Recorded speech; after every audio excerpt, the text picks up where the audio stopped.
ان دنوں میں 9ویں اور بھائی اویس 10ویں جماعت کا طالبہ علم تھا جب والد فیکٹری کی گاڑی میں کام کرتے ہوئے کسی مشین سے گھائل ہو کر جاں بحق ہو گئے۔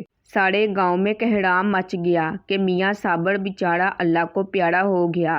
گاؤں والوں نے چند دن ہماری مدد کی، پھر سبھی اس واقعہ کو بھول بھال گئے۔ ماں باپ اولاد کے لیے ایک بہت بڑی نعمت ہوتے ہیں۔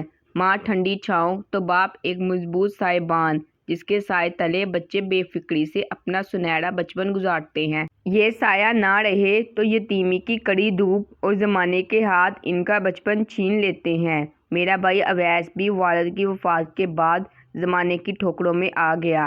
جب گھر میں فاقے پڑنے لگے تو ماں کی سمجھ میں نہ آتا تھا کہ کیا کریں۔ گھر میں ہم 4 لڑکیاں اور بھائی ایک ہی تھا جو ابھی صرف 16 سال کا تھا۔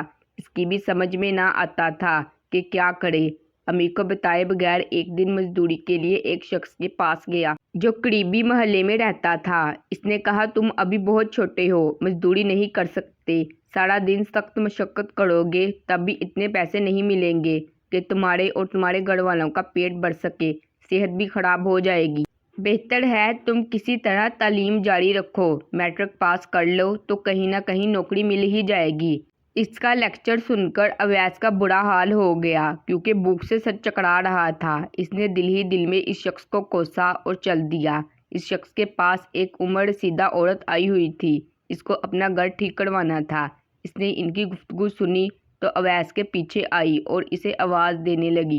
پہلے تو بھائی سمجھا کہ وہ کسی اور کو بلا رہی ہے، جب دیکھا کہ اس کے سوا اور کوئی نہیں ہے تو ٹھہر گیا۔ تیری مجبوری میں نے سمجھ لی ہے، تو اچھا لڑکا دکھائی دیتا ہے، میرے گھر چل، میں تجھے کام دوں گی۔ یہ سن کر بغیر کچھ سوچے سمجھے اس کے ساتھ ہو لیا۔ اس عورت کا نام بہار تھا۔ اس نے بہت شفقت سے باتیں کی، کھانا کھلایا اور کچھ رقم بھی دی کہ گھر جا کر راشن لے لینا۔ پھر بولی، بیٹا اگر تم میرے پاس ملازم ہو جاؤ تو میں تم کو اچھی تنخواہ اور کھانا پینا دوں گی۔ گھریلو ملازمت کے سوا اس عمر میں تم کو اور کوئی نوکری نہیں مل سکتی، فکر نہ کرو، میں تمہیں بیٹے کی طرح رکھوں گی کیونکہ میرا کوئی بیٹا نہیں، بس 2 لڑکیاں ہیں۔ اگر میری پیشکش منظور ہو تو کل آ جانا۔ اویس بھوک سے نڈال تھا۔ کھانا کھا کر ہوش بحال ہوئے تو سوچا کہ جب تک رزق کا کوئی ذریعہ نہیں نکلتا یہی ملازمت قبول کر لوں، عورت اچھی معلوم ہوتی ہے۔ اس نے گھر میں ذکر کیا کہ اسے ملازمت مل گئی ہے، لیکن یہ نہیں بتایا کہ کسی عورت کے گھر نوکر ہونے جا رہا ہے۔ امی نے کہا، بیٹا کہاں ملازمت ملی ہے اور کیا کام کرنا ہے؟ کہنے لگا، آج آ کر بتا دوں گا، پہلے انٹرویو تو دے آؤں۔ دوسرے دن وہ بہار کے گھر گیا۔ اس نے خوش اخلاقی سے بٹھایا اور کافی دیر تک حال احوال پوچھتی رہی۔ اسے اندازہ تو ہو چکا تھا کہ لڑکا شریف اور ضرورت مند ہے۔ اویس اسے خالہ بہار کہتا تھا، لیکن اس عورت نے اس کو سچ مچ اپنا بیٹا بنا لیا۔ وہ اسے نوکر نہیں سمجھتی تھی۔ اویس اس کے گھر میں اس طرح آنے جانے لگا جیسے ان کے گھر کا ہی فرد ہو۔ وہ اپنی ہر بات اور ہر ضرورت خالہ سے کہتا اور وہ فوراً پورا کر دیتی تھی۔ خالہ کی بڑی بیٹی عائشہ شادی شدہ تھی۔ وہ کبھی ماں کے پاس رہتی، کبھی شوہر کے پاس۔ چھوٹی بیٹی کا نام سویرا تھا، دونوں ہی خوبصورت تھی۔ بقول خالہ کے ان بچیوں کا باپ فوت ہو چکا ہے۔ عائشہ کے سسرال کا اویس کو نہیں پتا تھا، لیکن وہ شام کو اکثر بن سنور کر اپنے خاوند کے پاس جاتی تھی۔ خالہ بہار اویس سے کہتی کہ بیٹا ٹانگا لے آ، تیری آپا کو میاں کے گھر جانا ہے۔ وہ ٹانگا لے آتا۔ خالہ خود ہی ٹانگے والے سے بات چیت کر کے کرایہ طے کرتی، پھر بھائی سے کہتی، بیٹا اویس جا، عائشہ کو فلاں جگہ چھوڑ کر آ۔ وہ کئی بار چھوڑنے گیا اور سخت پریشان ہو گیا کیونکہ عائشہ ہر بار مختلف جگہوں پر اترتی تھی۔ اویس نے خالہ سے پوچھا، آپا کا اصل گھر کہاں ہے؟ وہ بولی، اس کا اصل گھر ہی تو نہیں ہے، اس کا میاں کبھی اپنے بھائی کے گھر ہوتا ہے اور کبھی کسی بہن کے گھر، یہ بیچاری اس لیے ادھر ادھر گھروں میں جاتی ہے، اس کا شوہر بے روزگار ہے۔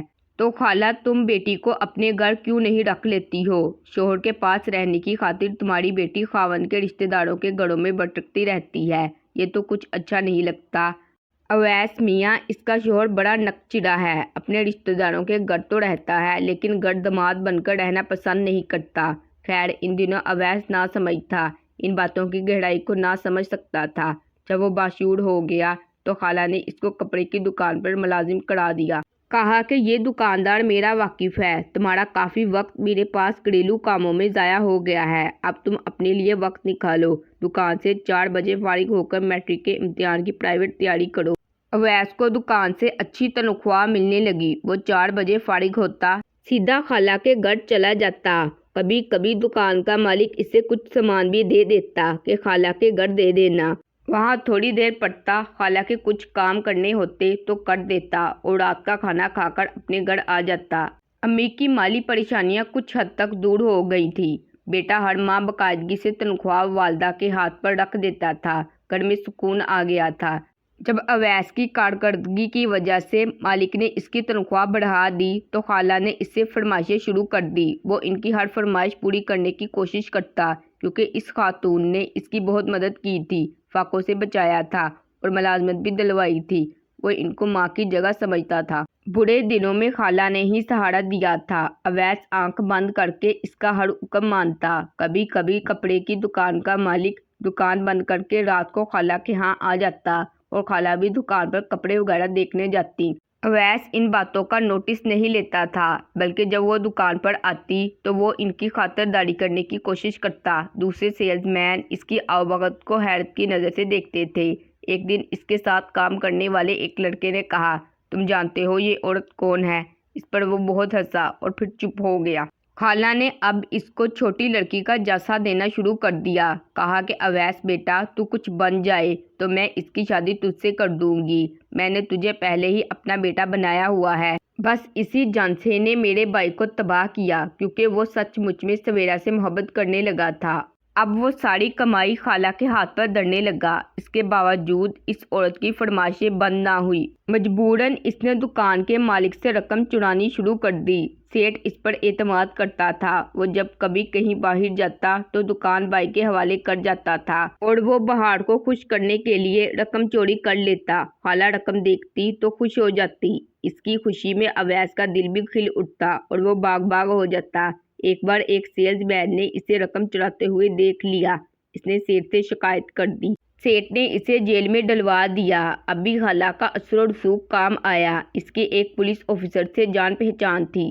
وہ اویس کو چھڑوا لائی۔ میرے بھائی کے دل پر اس کا رعب بیٹھ گیا۔ وہ تو اس کو معمولی عورت سمجھتا تھا مگر وہ معمولی نہیں تھی۔ اس کی جان پہچان بڑے بڑوں سے تھی۔ وہ اپنے واقفوں سے جو کام چاہتی کروا لیتی۔ اس کے ہاتھ بہت لمبے تھے۔ اس کے بعد تو نوبت یہاں تک پہنچی کہ میرے بھائی نے ہم ماں بہنوں کا خیال ترک کر دیا اور خالہ کا ہو کر رہ گیا۔ میں نے ایف اے کر کے ایک قریبی اسکول میں ملازمت کر لی۔ امی جان لوگوں کے کپڑے سینے لگی۔ یوں گھر کا خرچ ہم خود گھسیٹنے لگے، جبکہ اویس اپنے خونی رشتوں سے بے نیاز ہو چکا تھا۔ کبھی آ بھی جاتا تو امی اس کو کچھ نہ کہتی کہ کہیں یہ بالکل ہی گھر والوں سے ناتا ختم نہ کر دے۔ ایک بار اویس کو ٹھنڈ لگ گئی اور کھانسی سے برا حال ہو گیا تو بہار نے اسے تھوڑی سی دوا دی۔ اس کے بعد اکثر وہ اس کو یہ دوا دیتی۔ اس کو سرور آ جاتا۔ یوں وہ رفتہ رفتہ نشے کا عادی ہو گیا۔ اب وہ کہتا کہ خالہ سویرا کا رشتہ مجھ سے کب کرو گی؟ تمہارے پاس کیا ہے؟ کچھ زیادہ کماؤ، ذاتی مکان بناؤ، پھر تم کو بیٹی دوں گی۔ یہ سن کر اویس کا دل بیٹھ جاتا۔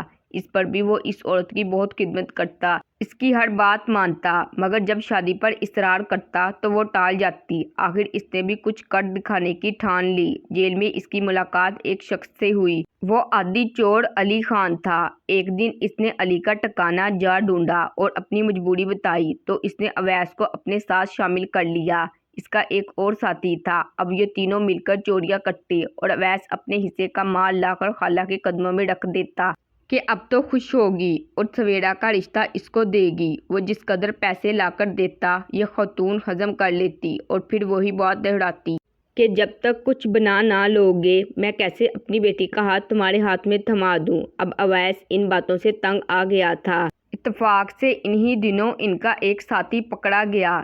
اس کی مخبری پر پولیس نے میرے بھائی اور اس کے ساتھی کو گرفتار کر لیا۔ وہ 6 ماہ جیل میں رہا۔ علی کے ایک بڑے زمیندار سے مراسم تھے جس نے ان دونوں کی جان خلاصی کرائی۔